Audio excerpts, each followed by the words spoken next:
Hello and welcome to the John Ark Show.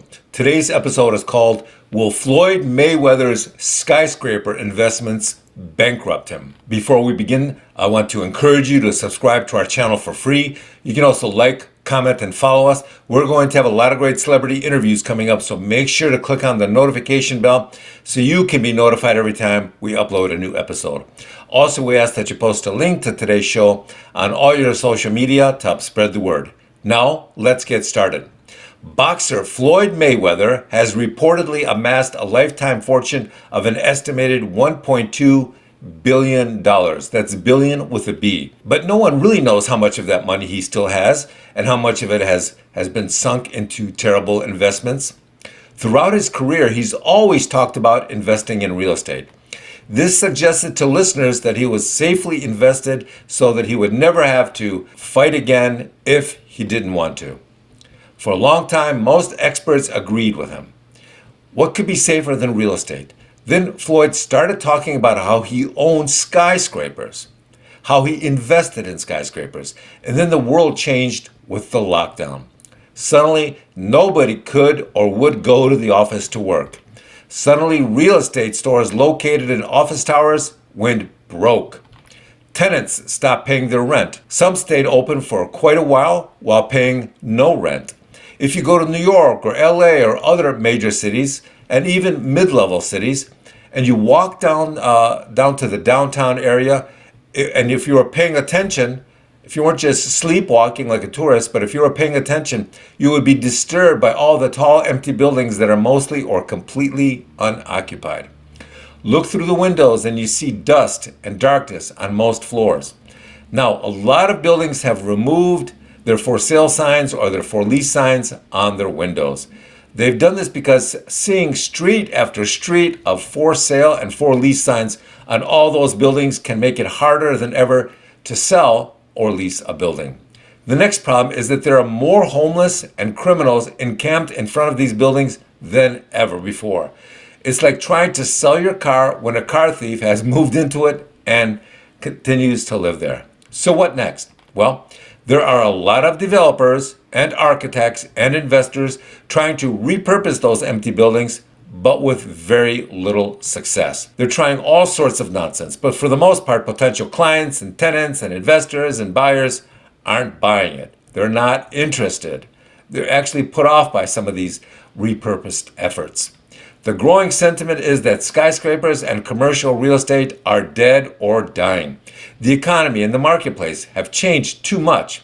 The need for these monstrous towers is waning or just completely disappearing.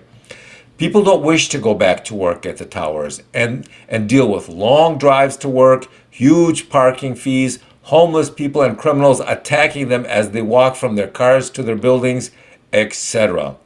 Once you've had somebody spit on you or toss needles at you or try to grab your purse, you lose a lot of interest in working at the office.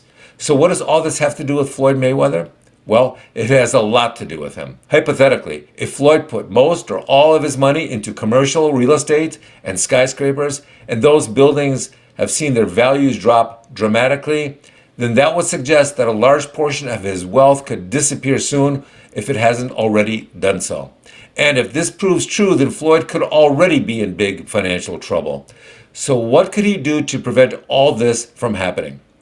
Well, that depends on how deep into it he is. Part of the problem is that there aren't many solutions available when things change this drastically in the real estate space. Most of the real estate insiders we know have already decided that most skyscrapers will never come back. The brick and mortar stores that occupy those buildings are gone, and they're not coming back either.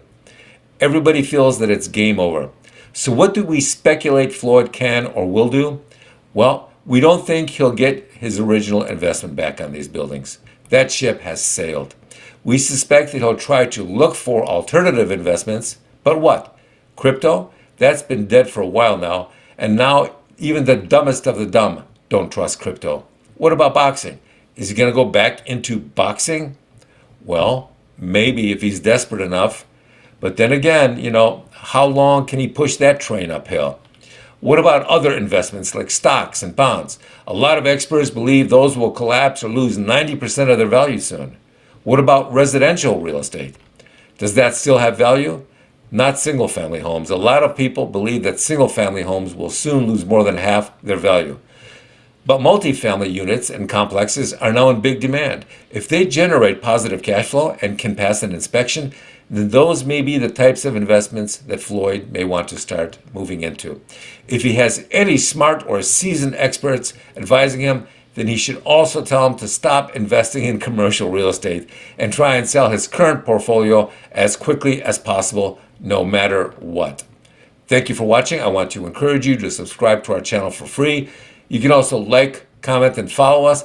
We're going to have a lot of great celebrity interviews coming up, so make sure to click on the notification bell so you can be notified every time we upload a new episode.